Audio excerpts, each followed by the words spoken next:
கிறிஸ்துவுக்கு அன்பானவர்களே, இந்த நாளுக்காக ஆண்டவரை ஸ்தோத்திரிக்கிறேன்.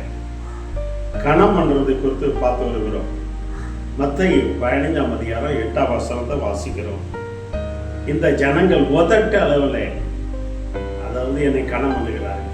அப்போ உதட்டு அளவில் இன்னைக்கு கணம் பண்றது அநேகர் என்னன்னா இருதயத்திலிருந்து உள்ளத்தின் ஆழத்திலிருந்து கணம் பண்ணல. தேவனமாம் சரி மற்ற மனங்களும் தெரியும். தேவன் இருதயத்தை பார்க்கிறார். உங்களுடைய கணம் மையமை செலுத்து இருதயத்துல உள்ளத்தின் ஆழத்திலிருந்து வரணும். உள்ளத்துல தேவன் மனுஷ முகத்தை பார்க்கிறான், தேவன் இருதயத்தை பார்க்கிற தேவனாக இருக்கிறார். அநேகர் உதட்டு அளவுல தான் தேவனை என்ன பண்றாங்க, கணம் பண்ணுறாங்க. உதட்டு அளவுல தான் அநேகரை கணப்படுத்தி கொண்டு இருக்காங்க. தேவ பிள்ளைக்கு வேத வசனம் தெளிவா சொல்லுகிறது. தேவன் அநேகர் பாருங்க, இந்த தொண்டைக்கு கீழே இறங்க தேவனை ஆராதிக்கிறத கூட உதட்டளவு தான். தேவனை துதிக்கிற உதட்டளவு, ஜெபிக்கிறதுல உதட்டளவு இல்லை. மற்றவங்கிட்ட பேசுறது உள்ள ஒன்று இருக்கும், வெளியில் ஒரு உதட்டளவு இல்லை. ஆனா ஆண்டவர் சொல்கிறாரு, இந்த உதட்டளவுல நீ கணம் பண்ணாத என்று சொல்கிறார். அப்படின்னா தேவன் உங்களை கணப்படுத்த மாட்டான்.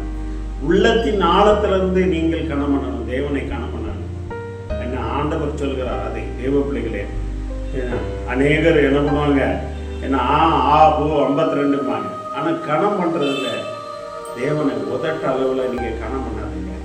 உலகத்தை யாரையும் நீங்கள் உதட்ட அளவில் கணம் பண்ணாதீங்க. அது உங்களுக்கு கணம் பெறாது, உங்களுக்கு கணம் வராது. உள்ளத்தின் ஆழத்திலிருந்து நீ ஜபிக்கும் போதும் உள்ளத்தின் ஆழத்திலிருந்து வேதத்தை வாசிக்கும் உள்ளத்தின் ஆழத்திலிருந்து தேவனை ஆராதிக்கிற போது உள்ளத்தில் அநேகரும் சொல்லுவாங்க, என்ன பாஸ்டர் பேசலா பாஸ்டர் அப்படி இப்படிம்பாங்க. ஆனால் உள்ள இருதயம் வேற மாதிரி இருக்கு. உதட்ட அளவுல பாஸ்டர் பிரேசலார் ஐயா அப்படியா அப்படின்னு சொல்லி இப்படியா அப்படிம்பாங்க உதட்ட அளவுல. ஆனால் உள்ளத்துல இருக்காரு. உங்களை ஆண்டவர் அப்படி வச்சிருக்காரியா இப்படி வச்சிருக்காரியா, உங்க செய்தி நல்லா இருக்கு இப்படி இருக்கு அப்படி எல்லாம் உதட்ட அளவுல சொல்லுவாங்க.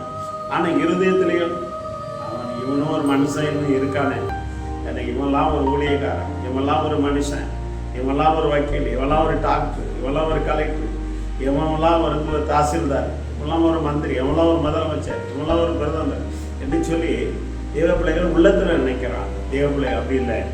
நீ இருதயத்துல இருந்து நீ என்னை கணம் பண்ண பொழுது தேவ பிள்ளைகளை நான் உன்னை கணம் பண்ணுகிறேன் சொல்றேன். உதட்டளவுல இல்லை, வேற அளவுல இல்லை, இப்படி தொண்டைக்கு மேலே இல்லை. நிறைய தமிழ்ல சொல்லுவாங்க தொண்டைக்கு மேலே. உன் பேச்சு என்ன தொண்டைக்கு மேலேயா? உள்ளத்தின் ஆழத்திலிருந்து நீ தேவனை கனப்படுத்தும் பொழுது ஒவ்வொரு காரியத்துல ஒவ்வொரு மனிதன் எந்தெந்த விஷயத்துல உள்ளத்தின் ஆழத்திலிருந்து நீ கனப்படுத்துறாயோ அந்த அதற்கேற்ற கணத்தை தேவன் உனக்கு கொடுப்பா. இல்லைன்னா உனக்கு தொண்டையிலே அவர் தொண்டையிலே அதுக்கு மேல இறங்க மாட்டார். இவ்வளவுதான் அவர் உன்னிக்கும். அவருடைய கிருபை, அவருடைய வல்லமை, அவருடைய ஐஸ்வர்யம் எல்லாம் தொண்டைக்கு உள்ள இறங்காது. கிருபை நீ கத்திட்டே இருக்க வேண்டியது. என்ன கத்தினாலும் கிருபை இறங்காது, என்ன கத்தினாலும் வல்லமை இறங்காது, என்ன கத்தினாலும் உனக்கு ஐஸ்வர்யமும் கனமும் உனக்கு இல்லை, இறங்காது. தேவப்பிள்ளை காரணம் என்ன? நீ உள்ளத்தின் ஆழத்துல இருந்து கனம் பண்ணல, உதட்டளவுல கனம் பண்ணுகிற. அதான் ஆண்டவர் சொல்கிறார், இந்த ஜனங்களோ உதட்டளவுல கனம் பண்ணுகிறாங்க. இயேசுவே இயேசுவே என்று சொல்லி உதட்டளவுல கனம் பண்ணுகிறாங்க. நீங்க தேவனை நோக்கி கனம் பண்ணுங்க, தேவனை உள்ளத்தின் ஆழத்திலிருந்து கனம் பண்ணுங்க. எந்த மனுஷனை நீங்க யாரையும் ஒரு ஊழியக்காரர்களாக ஒரு அதிகாரிகளாக இருந்தாலும் உள்ளத்தின் ஆழத்திலிருந்து கனம் பண்ணுங்க. அப்போ உங்களுடைய இருதயத்தை தேவன் பார்ப்பான், அதற்கேற்ற கணத்தை கொடுப்பான். இந்த வார்த்தை கேட்டுக்கொண்டிருக்கிற சகோதரனே சகோதரியே, ஆண்டவர் சொல்லுகிறார், உதட்டளவுல கனம் பண்ணாதீங்க. டீச்சர்னாலும் சரி, பிள்ளைகளே உங்க டீச்சர்கிட்ட உதட்டளவுல பண்ணாதீங்க. வேலை செய்கிற இடங்கள்ல எஜமானுக்கு உதட்டல உள்ளத்தின் ஆழத்துல இருந்து தேவன் இருதயத்தை பார்ப்பா. நீங்க நினைக்கலாம் அவர் எஜமான் பார்க்கல, அவர் பாஸ்டர் பார்க்கல, எங்க டீச்சர் பார்க்கல, எங்க முதலாளி பார்க்கல, எந்த எம்எல்ஏ பார்க்கல, எம்பி பார்க்கல, அதிகாரி பார்க்கல நினைக்காதீங்க. ஆனா தேவன் பார்க்கிறார். நீங்க உள்ளத்தின் ஆழத்திலிருந்து கனமனம் வருது, அதற்கேற்ற கணத்தை உங்களுக்கு கொடுப்பா. ஹல்லேலூயா. கண்களை மூடி ஜெபம் செய்வோமா? நல்ல ஆண்டவரே, உமக்கு கோடி சோதரனப்பா. இந்த நாளுக்காக நன்றியோடு சோதரப்பா.